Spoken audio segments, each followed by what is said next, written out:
Welcome to Man Does Tech, where I solve the problems you didn't even know you had. You start by powering and positioning both devices. This matters because a cold start can hide handshake issues. Plug the digital box into a surge protector and the TV into wall power, then switch both on. Once done, set the box out front where cables reach easily. Make sure the box is in active mode, not standby. This ensures it broadcasts a signal the TV can detect. Now grab the primary video cable and move to the next step. You'll next connect video and audio. HDMI is the preferred option because it carries both in one cable and supports high resolutions. Plug HDMI into the box's HDMI out and the TV's HDMI in, then note the input label on screen.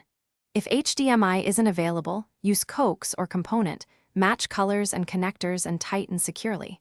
Once connected, keep cables unbent and away from power transformers.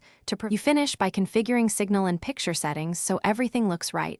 Run the TV's channel scan or input auto detect to pick up the box. Then set the box's output resolution to match the TV, 1080p for full HD or 4K for supported screens, to avoid scaling artifacts.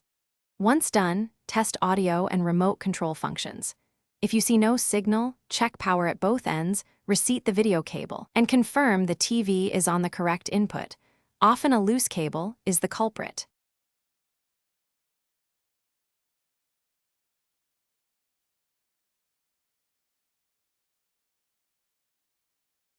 Thanks for watching. If you found this helpful, don't forget to like and subscribe.